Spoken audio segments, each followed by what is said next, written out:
یا کچھ ہماری امداد کر دیں. نہیں حکیم صاحب وہ تو ہم نے دیکھا کہ وہ آج کل پروفیشنل لوگ بن گئے ہیں, بیلچا اس طرح کے اوزار اٹھا کے پھیر رہے ہوتے ہیں جی ہماری دیہڑی نہیں گئی.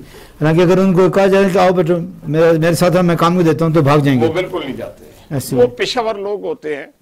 اور اس کے علاوہ جو ہے مہنگائی, جس طرح آئل جو ہے, جو روزمرہ کی استعمال میں چیزیں آتی ہیں, جس طرح آٹا ہے, گھی ہے, چاول ہے, چینی ہے, ایون دالیں ہیں. جس طرح آپ نے شاہ صاحب فرمایا ہے کہ لوگوں کا دل کرتا ہے چکن کھانے کے لیے, چکن پہنچ سے باہر ہو گیا ہے. اور اسی طرح سبزیاں بھی مہنگی. حکیم صاحب میں ایک مثال آپ کو دوں, ابھی ایک ملنے والا تھا دوست تھا, کچھ بھی اس کو کہہ لیں, میں نے کہا کہ کیا تھا یار گوشت لینے گیا تھا چکن کا نا, تو میں نے کہا کتنا لے کے تھا, یقین کرے میرے رونگٹے کھڑے ہو گئے. اس نے کہا شاہ صاحب ایک پاؤ لیا ہے فیملی کے لیے, چلو پتا تو ہوگا نا چکن پکا ہے, پہلے وہ چھوڑے سے کھانا, ایک پاؤ چکن کتنی فیملی کھائے گی؟ چکن ایک پاؤ تو اگر صحیح بنا ہو تو 2 فیملی ممبر بڑے آسانی سے کھا سکتے ہیں. اب تو چکن سب سے سستا تھا ہمارے ملک کے اندر, پاکستان کے اندر چکن سب سے سستا پایا جاتا تھا. مٹن جو ہے وہ تو کافی مہنگا ہے, 1000 روپے کلو تھا, وہ 1400-1500 روپے کلو ہو گیا. بڑا گوشت جو ہے وہ بھی تقریباً کوئی 500-550 روپے کلو تھا, وہ بھی 800-850. بالکل آپ نے صحیح فرمایا, مہنگائی ایک دفعہ جائے تو سامان سودا کچھ اور ریٹ ہوتا ہے, دوبارہ لینے جائیں تو ریٹ بڑا ہوتا ہے. ڈاکٹر ارشد صاحب اب ہمیں یہ بتائیں کوئی میکینزم ہونا چاہیے مہنگائی کو روکنے کے لیے, کنٹرول کرنے کے لیے, کیونکہ جب دکاندار کے پاس جائیں وہ کہتے ہیں جی پیچھے سے مہنگی آ رہی ہے, یہ ایک اچھا بہانہ مل گیا ہے. جیسے حکومت کہتے ہیں کہ اس کے اندر خفیہ آدم روسہ ہے دھماکے کے اندر, تو ہر دکاندار یہ کہتا ہے جی پیچھے سے مہنگی آ رہی ہے, تو پیچھے کسے ٹھیک کرنا ہے؟ دیکھیں مثال کے طور پہ آپ چکن کی بات کر رہے ہیں جی جی, یا کوئی سبزی کی بات کر رہے ہیں یا کوئی اور پھل کی بات کر رہے ہیں, تو یار مجھے یہ نہیں بات کی سمجھ آ رہی کہ ہمارے ملک میں ہزاروں ایکڑ ایسی جگہ ہے جو بیکار بنجر پڑی, بڑی اچھی بات کی آپ نے. اور اس میں مثال کے طور پر آپ یہ موٹر وے کے رائٹ لیفٹ دیکھ لیں, اتنی جگہ ہے یار, وہاں سفیدہ لگا دیتے ہیں جو گند ڈالتا ہے, اور پانی بھی سارا چوز ہوتا ہے. اس سے بہتر ہے یار پھلدار درخت لگائیں, نیمبو لگائیں, اور ایسے پھل لگائیں جو پھلدار ہوں اور لوگوں تک پہنچے, اور ان کا ریٹ جب چیز زیادہ ہوگی ریٹ بھی کم ہوگا. بڑی اچھی تجویز آپ کی. اور اس کے علاوہ ہر ضلع میں گورنمنٹ کے ایسے ڈپارٹمنٹ ہیں جہاں بے شمار ایسی جگہ ہے وہ بھی بیکار پڑی ہے, اس کو لیز پہ دیں یا جو بھی کرنا ہے وہ کریں تاکہ وہ وسائل پیدا ہوں, اس میں سبزی پیدا ہو, فروٹ پیدا ہو, دالیں وغیرہ پیدا ہوں. کافی جگہ ہے, آپ اپنے ملک میں پورا گھوم پھر کے دیکھیں, ماشاءاللہ کسی چیز کی کمی نہیں, وسائل کی کمی نہیں ہے. یہ لوگ زیادہ تر جو ہڈ حرام ہوتے ہیں وہ اسی طرح کی باتیں کرتے رہتے ہیں. کام کرنے والے جو ہیں, جو گھر میں چھوٹے سے گاؤں میں رہتے ہیں, انہوں نے 10 مرغیاں رکھی ہوتی ہیں, ان سے گزارا کر لیتے ہیں وہ, ایسے ہی ہے. اور بھینس رکھی ہے, ان سے گزارا کر لیتے ہیں. یہ وسائل سارے گورنمنٹ نے نہیں ارینج کرنے, عوام کو بھی چاہیے کوئی ہمت کرے اور اس کے مطابق اپنے آپ کو مصروف رکھے اور کام کرے. ڈاکٹر صاحب یہ آپ نے بڑی اچھی بات کی, دیہاتی زندگی ہے, اپنے وسائل خود پیدا کیے جاتے ہیں, اپنا دودھ, اپنا انڈے, اپنا گوشت, بالکل آپ نے ٹھیک کہا. تو آپ میں نے جو کہا تھا کہ پیچھے سے چیزیں مہنگی جو ہوتی اس میں تو کچھ کنٹرول کرنا چاہیے نا. نہیں, پیچھے سے مہنگی سے مراد آپ, مجھے نہیں لگ رہا کہ مہنگی, مثال کے طور پر آپ جائیں پودینہ لیتے ہیں, وہ 10 روپے کا یار اس طرح بنڈل دے دیتے ہیں. پالک لیں 20 روپے کی پورا ٹبر کھا دیتا ہے. ایسے ہی میتھی لیں, وہ آلو, پیاز, ہر چیز سستی ہے. کہ مہنگی سے مراد مجھے نہیں, یہ شور عوام کیوں اتنا کر رہی ہے, اس کے پیچھے کوئی اور ہی حکمت ہے, مجھے نہیں سمجھا. حکیم صاحب آپ کی تو بڑی دعائیں جو ہیں, جڑی بوٹیاں لوکل پیدا ہوتی ہیں, پھر ان کی ہم نے سنا ہے کہ بہت سی مہنگی ہو گئی ہیں, اسپیشلی آپ کی تو کم ہے, ایلوپیتھی تو بہت زیادہ ہے.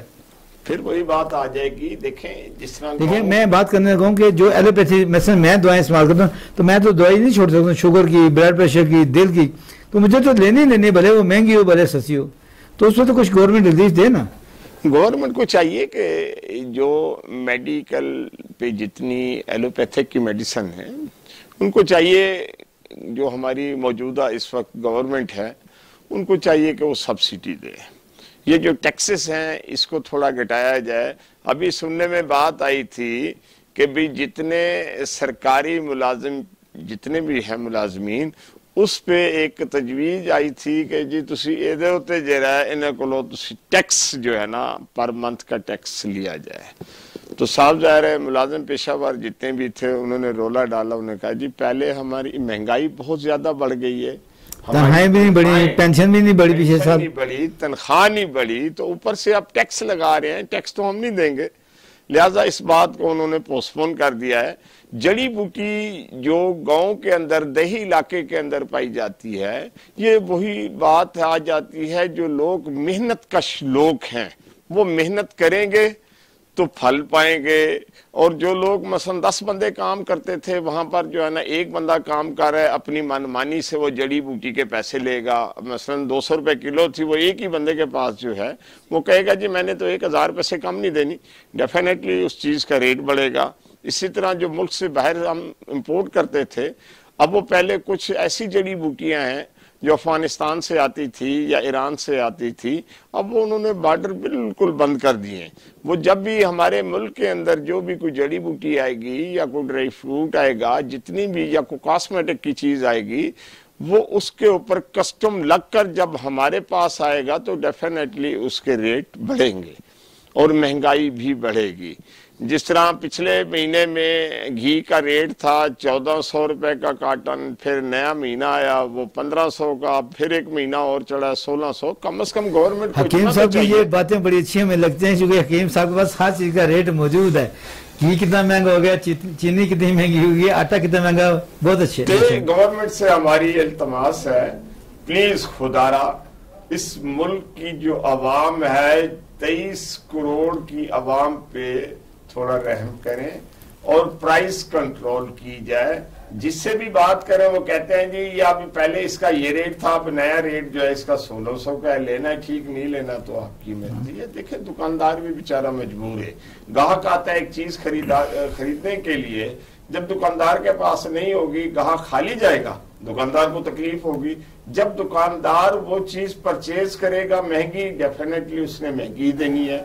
تو یہ تو گورنمنٹ کا کام ہے نا جی. دیکھیں جس طرح پام آئل آتا ہے ملیشیا سے آتا ہے, ان کو چاہیے اس پہ تھوڑی نظر ثانی کریں. بالکل صحیح. جتنے آئل ہیں جتنی کمپنیوں کے آئل ہیں, چینی ہے, چینی ہمارے ملک کے اندر بے شمار ہے. لیفٹ رائٹ جو ہمارے بیٹھے ہوتے ہیں حکومت کے ساتھ ان کے بازو ہوتے ہیں وہی ذخیرہ اندوزی کا. حکیم صاحب اس پہ بات کرتے ہیں, ذخیرہ اندوزی بھی ہم ماشاءاللہ آپ سے تفصیل سے پوچھیں گے. ڈاکٹر صاحب یہ بتائیں اس پورے سسٹم کے اندر ہم لوگ ٹیکس نہیں پے کرتے, عام خیال ہے عام آدمی کا ٹیکس اور بہت زیادہ ہے, تو آپ کیا سمجھیں ٹیکس کی وجہ سے بھی ایک مہنگائی کا ایلیمنٹ بڑھتا ہے؟ نہیں, اس سے تو یقیناً بڑھتا ہے. جب تک گورنمنٹ کے پاس آپ ٹیکس نہیں دیں گے, پیسہ نہیں ہوگا تو وہ سہولتیں کہاں سے دیں گے؟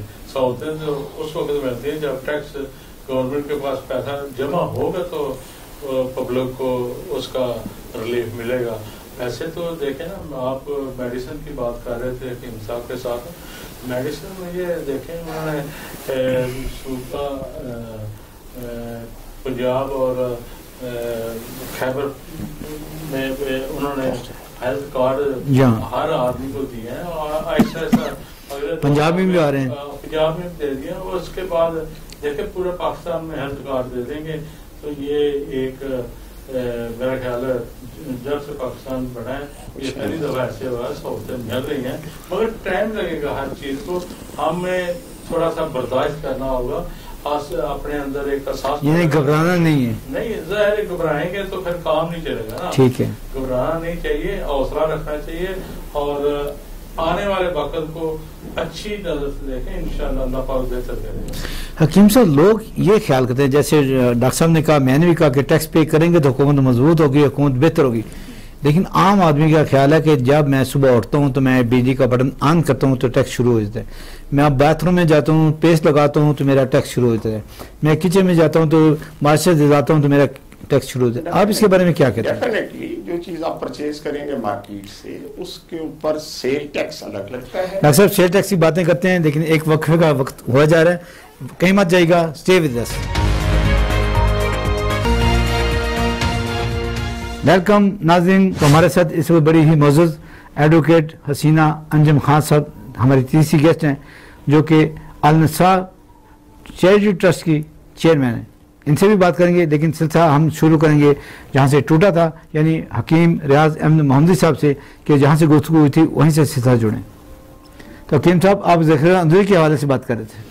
ذخیرہ اندوزی، آپ صلی اللہ علیہ وسلم نے بھی ارشاد فرمایا، ذخیرہ اندوزی ملاوٹ کرنے والا، کم تولنے والا اور جو ذخیرہ اندوزی کرتا ہے وہ ہم میں سے نہیں ہے. اچھا، جو لوگ ذخیرہ اندوزی کرتے ہیں وہ سمجھتے ہیں کہ ہم نے کمائی کر لی ہے. جو ذخیرہ اندوز ہیں، جو لوگ یہ سمجھتے ہیں کہ ہم نے کمائی کر لی ہے، اصل میں وہ ہمیشہ خسارے میں چلے گئے. آخرت بھی ان کی خراب ہو گئی. یہ دنیا دے ہوتے جو مال کمایا وہ صحیح راہ راست پر نہیں لگا.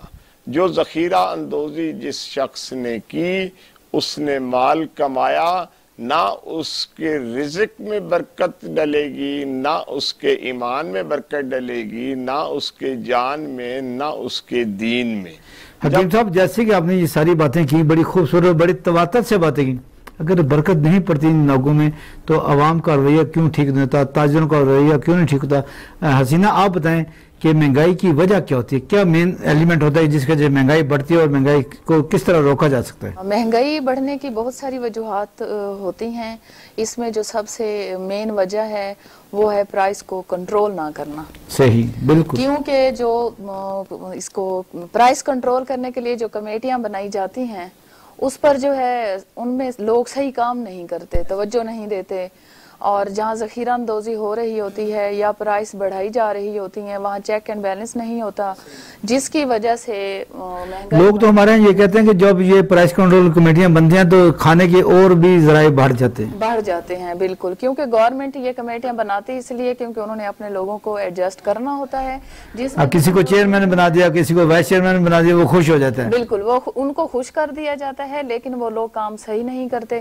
اس کے علاوہ مجسٹریٹ جو ہوتے ہیں وہ بھی اپنا کام صحیح نہیں کرتے. وہ تو بالکل نہیں کرتے. بالکل، خاص طور پر اگر آپ ماہ رمضان میں دیکھیں تو ہماری جو قیمتیں ہیں اشیاء کی وہ بڑھا دی جاتی ہیں، اور باقی مہینوں کی نسبت ماہ رمضان میں مہنگائی زیادہ ہو جاتی ہے، اور جس کی وجہ سے جو مجسٹریٹ وغیرہ نوٹس نہیں لیتے، مارکیٹ کا چکر نہیں کیونکہ ان کے گھر میں سبزی پہنچ جاتی ہے، ان کے گھر میں گوشت پہنچ جاتا ہے، اسی وہ ان کی طرف توجہ نہیں دیتے. سیدھی سی بات، ایسے کیوں نہیں کہتے؟ جی بالکل ایسا ہی ہے، کیونکہ وہ خود تو انٹرٹین ہو رہے ہوتے ہیں، ایسے ہی تو وہ کہتے ہیں کہ اب ہم جا کر وہاں لوگوں کو کیا پریشان کریں. اگر ہم ان کو پریشان کریں گے تو ظاہری بات ہے ہماری اپنے انٹرٹینمنٹ جو ہے ہماری روزی کٹ ہو جائے گی، وہ کٹ ہو جائے گی. تو تنہا پھر نکلوانی پڑے گی، ورنہ وہ تنہا نکالتے نہیں، بینک سے کہتے ہیں پڑی جمع ہوتی ہے. بالکل بالکل. تو اس وجہ سے جو ہے مہنگائی کا جو رجحان ہے وہ بڑھتا جاتا ہے اور وہ کنٹرول نہیں ہو سکتا. صحیح. ڈاکٹر محمد ارشد صاحب، جو کہ چیئرمین ہیں غوثیہ انٹرنیشنل پرائیویٹ کے، آپ ہمیں بتائیں کہ آخر اس مرض کی دعا کیا ہے؟ آپ تو ڈاکٹر ہیں. اس مرض کی دعا یہ ہے کہ ہمیں ایجوکیشن کی طرف توجہ دینی چاہیے. بالکل صحیح، بڑی اچھی بات. بچے کو گھر سے تربیت، اور تعلیمی اداروں میں گورنمنٹ کو بجٹ بھی آنے والا ہے، تو بجٹ میں زیادہ سے زیادہ تعلیم اور صحت پہ خرچ کرنا چاہیے. تعلیم ایک بنیادی، دیکھیں آپ اور ہم سب بچپن کی باتیں کبھی نہیں بھولتے. ایسے ہی، اور بچپن میں جو ماحول ہمیں ملتا ہے اس کے مطابق اب بچہ بڑا ہو کر بھی وہ اپنے بچپن کو نہیں بھولتا، وہ چیزیں اس کو یاد رہتی ہیں. ایسے ہی آپ دیکھیں جا کے کچھ ایسے علاقے ہیں جہاں اسکول آپ جائیں گے تو آپ عجیب قسم کا وہاں ماحول ملے گا. میں کہتا ہوں اسکول ہر گاؤں میں ایک ماڈرن قسم کا اسکول ہونا چاہیے، جہاں بچوں کو، چاہے وہ ولیج میں ہو، چاہے اسلام آباد میں ہو، تحصیل میں ہو، ضلع میں، سب کا لیول ایک جیسا ہونا چاہیے، تعلیم کا معیار ایک ہونا چاہیے، اور بچوں کی ٹریننگ جو ہے نا، تو پھر جا کے معاشرے بنتے ہیں، ملک. بڑی اچھی بات کی. کسی معاشرے کی تشکیل کے لیے تعلیم بہت ضروری ہے، تربیت بہت ضروری ہے. ڈاکٹر صاحب، پھر آپ کی زبان میں استعمال کروں گے، اس کے لیے کوئی کچھ تو ہے جو مہنگائی کو کم کر سکے؟ مہنگائی اس وقت تک کم ہوگی جب تک ہم محنت سے، لگن سے، ایمانداری سے، دیانتداری سے کام نہیں کریں گے، خیر و برکت نہیں ہو سکتی۔ مہنگائی تب کم ہوگی، گھر کے 8 افراد ہیں، 8 کے 8 کام کریں، اس طرح مہنگائی ان کو ضرور نظر آئے گی۔ 7 بندے گھر بیٹھے رہیں، ایک اکیلا بزرگ کمانے جائے گا تو وہ کیا کرے گا بیچارہ؟ شام تک 400-500 کی جھاڑی کمائے گا، بہت تیر مار لے گا تو 1000 کما کے لائے گا۔ جہاں 8 جی کھانے والے ہوں، 1000 ایک وقت کے اندر وہ ختم ہو جائے گا۔ خدا را سب مل کے محنت کریں، ایمانداری سے کام کریں۔ مہنگائی کچھ بھی نہیں ہے، جب آپ کام نہیں کریں گے، گھروں میں ویلے بیٹھے رہیں گے، کوئی کام نہیں کریں گے تو صاف ظاہر ہے مہنگائی عروج پہ آئے گی۔ حسینہ انجم خان صاحب ہمیں یہ بتائیں، آپ ایک خاتون بھی ہیں، گھر کا بجٹ کیسے بناتے ہیں؟ ہر مہینے ڈسٹرب تو نہیں ہوتا؟ ہر مہینے ڈسٹرب ہوتا ہے، کیونکہ ایک ہفتے میں جب ہم شاپنگ کر کے آتے ہیں، سامان خرید کر آتے ہیں، تو نیکسٹ ویک میں جب مارکیٹ جاتے ہیں تو اس کی قیمت جو ہے 50% بڑھ چکی ہوتی ہے۔ جو چیز فرض کریں 500 کی مل رہی ہوتی ہے تو وہ نیکسٹ ویک جو ہے 750 کی ہو چکی ہوتی ہے۔ تو ظاہری بات ہے سیلریز تو وہی ہوتی ہیں، ٹھیک ہے، اور مہنگائی عروج پر جا رہی ہے روز بروز، جس کی وجہ سے بجٹ جو ہے ہر ویک ڈسٹرب ہوتا ہے اور پریشانی فیس کرنی پڑتی ہے۔ تو اس کے لیے آپ وکیل ہیں، پڑھی لکھی خاتون ہیں، اس کا حل کیا ہو سکتا ہے؟ جیسے کہ آپ نے بتایا کہ پرائس کنٹرول کمیٹیاں اپنا کام کریں، مجسٹریٹ اپنا کام کریں، حکومت کیا کرے؟ سسٹم ٹھیک کرے۔ بالکل ٹھیک ہے، بہت اچھی بات۔ اگر سسٹم ٹھیک ہو جائے، تمام لوگ اپنی اپنی ڈیوٹیز جو ہے وہ ٹھیک طریقے سے سر انجام دیں اور چیک کریں کہ قیمتیں جو ہیں وہ کہاں تک بڑھائی جا رہی ہیں اور کیوں بڑھائی جا رہی ہیں، تو جب یہ ریزنز سامنے آ جائیں گی، جب تمام لوگ اپنی اپنی ڈیوٹیز کو ٹھیک طریقے سے کریں گے، تو میرے خیال میں جب سسٹم ٹھیک ہوگا تو آٹومیٹک مہنگائی بھی کنٹرول ہو جائے گی۔ ڈاکٹر صاحب سے پھر مشورہ لیتے ہیں، چونکہ ڈاکٹر صاحب نے بڑا عرصہ گزارا ایک ترقی یافتہ ملک میں، جاپان میں۔ ڈاکٹر صاحب جب آپ پہلی دفعہ گئے تھے تب کیا حالت تھی پرائسز کی، اور جب آپ آخری دفعہ ہو کے ہیں تو کتنا فرق پڑ گیا؟ میرا تو خیال ہے کوئی فرق نہیں پڑا ہوگا زیادہ۔ نہیں، وہاں کوئی خاص فرق نہیں پڑا، اور وہ دراصل نا ہر علاقے کا، جیسے یہاں تصویر اور زیرہ ہوتا ہے، ہر علاقے میں وہ انہوں نے ایک ان کو پتہ کہ کیا ہماری ایکوائرمنٹ ہے، کتنی گندم چاہیے، چاول کتنے چاہیے، دالیں کتنی چاہیے، ہر چیز جو پیدا ہوتی ہے وہ تو انہوں نے اسیسمنٹ کی ہوتی ہے۔ جو نہیں ہوتی، باہر سے منگوانی ہوتی ہے، وہ بھی وقت پر منگواتے ہیں، یہ نہیں کہ چیز شارٹ ہو گئی تو پھر منگواتے ہیں۔ وہ ایک سسٹم ہے، انہوں نے بہت ایک اچھے طریقے سے مینج کیا ہوا ہے، اور اس سے سبق سیکھنا چاہیے ہمیں سب کو۔ ہمیں بھی اس طرح کام کرنے چاہیے، سارے گورنمنٹ پہ بھی نہیں چھوڑ دینا چاہیے، عوام کے اندر بھی احساس ہونا چاہیے، محنت کرے اور ہر پھر مہنگائی۔ ڈاکٹر صاحب صرف ہمارے عوام کو، ہمارے طالب علموں کو یہ بتا دیں کہ تعلیم کی ریشو وہاں پہ کتنی ہے اور ہمارے ہاں اپروکسیمیٹلی کتنی ہے؟ وہاں تعلیم تو 100% 98% سمجھ لیں، کیونکہ جو 2% ہے وہ بھی پڑھے لکھے لگتے ہیں، ایسے ہی ان کا اٹھنا بیٹھنا، چلنا پھرنا، کاروباری ذہن، اور بعض لوگ جو تعلیم یافتہ نہیں ہوتے وہ جو پڑھے ہوتے ہیں اس سے زیادہ بہتر بزنس مینج کر دیتے ہیں اور ڈسپلن مینج کرتے ہیں ڈسپلن کے ساتھ، تو وہ ایمانداری اور دیانتداری سے جو کہتے ہیں اس پہ عمل کرتے ہیں۔ کوئی ایسی وہ صورتحال نہیں جو کہ پریشان کریں۔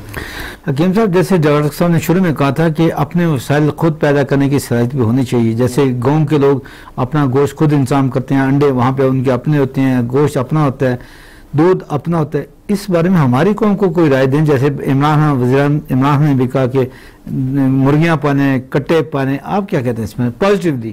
اس میں یہ ہے کہ دیکھیں، جس طرح ڈاکٹر صاحب نے فرمایا ہے کہ لوگ دیہی علاقے کے اندر خوب محنت کرتے ہیں، فجر کی نماز کے ساتھ ہی دن شروع ہو جاتا ہے۔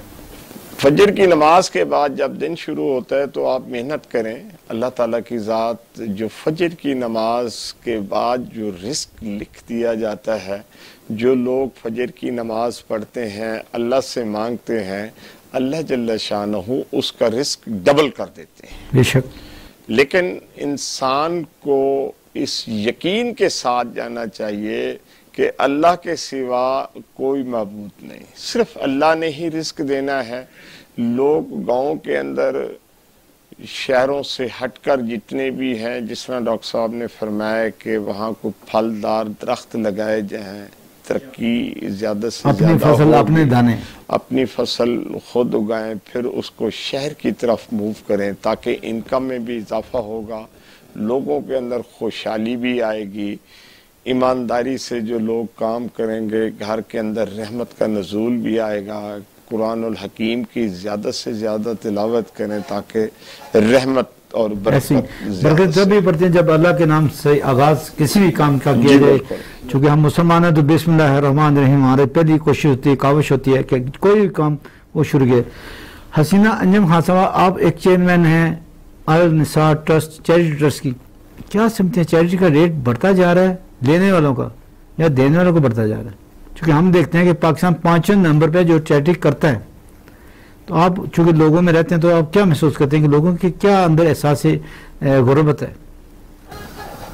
احساس غربت بہت زیادہ ہے لوگوں کے اندر، جہاں تک میں نے لوگوں سے یعنی کہ میں نے سروے کیا، سوشل ان سے جا کر ملی، اور ہم نے کچھ عرصہ پہلے دسترخوان بھی لگایا تھا اسلام آباد میں اور بہاول پور، تو وہاں پر جو ہے لوگ اب ضرورت مند تو ہیں، غریب تو ہیں، لیکن ان کو شرم آتی ہے کہ اب جو ہے ہم کس طرح کسی کے سامنے جا کر ہاتھ پھیلائیں، سفید پوش لوگ اب وہ مانگ بھی نہیں سکتے کسی سے، اور کسی کو بتا بھی نہیں سکتے کہ ہمارے ساتھ کیا مسائل ہیں، اور جب ان کو کوئی ہیلپ کی آفر دی جاتی ہے تو اس پر بھی وہ تھوڑا سا اپنے آپ کو گلٹی فیل کرتے ہیں کہ اب ہم جو ہے کس طرح کسی کے سامنے ہاتھ پھیلائیں۔ اس لیے میں تو یہ کہنا چاہوں گی کہ ہماری گورنمنٹ کو چاہیے کہ اس پر خاص توجہ دیں اور کچھ اس طرح کا طریقہ اپنائیں کہ لوگوں کی ہیلپ بھی ہو جائے اور ان کو محسوس بھی نہ ہو۔ بڑی اچھی بات۔ ڈاکٹر صاحب، کفالت پروگرام چل رہا ہے، احساس پروگرام چل رہا ہے، اس کے بارے میں آپ کیا کہتے ہیں؟ اچھے اقدامات ہیں؟ بہت اچھے ہیں، لنگر کھانے چل رہے ہیں، یہ تو اچھے نظر آ رہے ہیں صاحب کو۔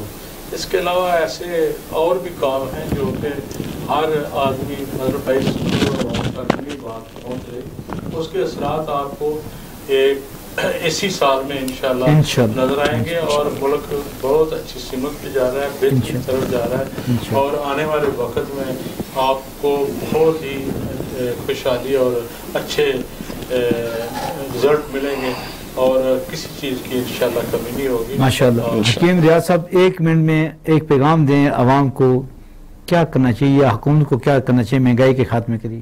مہنگائی کے خاتمے کے لیے جتنی محنت کریں کم ہے، جب محنت کریں گے تو انشاءاللہ اور اپنی خواہشات کو محدود رکھیں، خواہشات کو محدود رکھیں، کم کھائیں، کم پئیں، کم سوئیں، محنت زیادہ سے زیادہ کریں، اور انشاءاللہ خوشحالی آپ۔ یہ بڑی اچھی بات کی، یہ میرے مولا امیر الرسم علی رسم کا قول ہے، کم کھانا، کم سونا اور کم ہنسنا آپ کے لیے بہت بہتر ہے۔ تو حسینہ انجم خان صاحبہ، آپ بتائیں کہ باقی حکومت جو کام کر رہی ہے، کفالت پروگرام، باقی جو جتنے پروگرام چل رہے ہیں ویلفیئر کے، اس کے بارے میں آپ کیا کمنٹس کرتی ہیں؟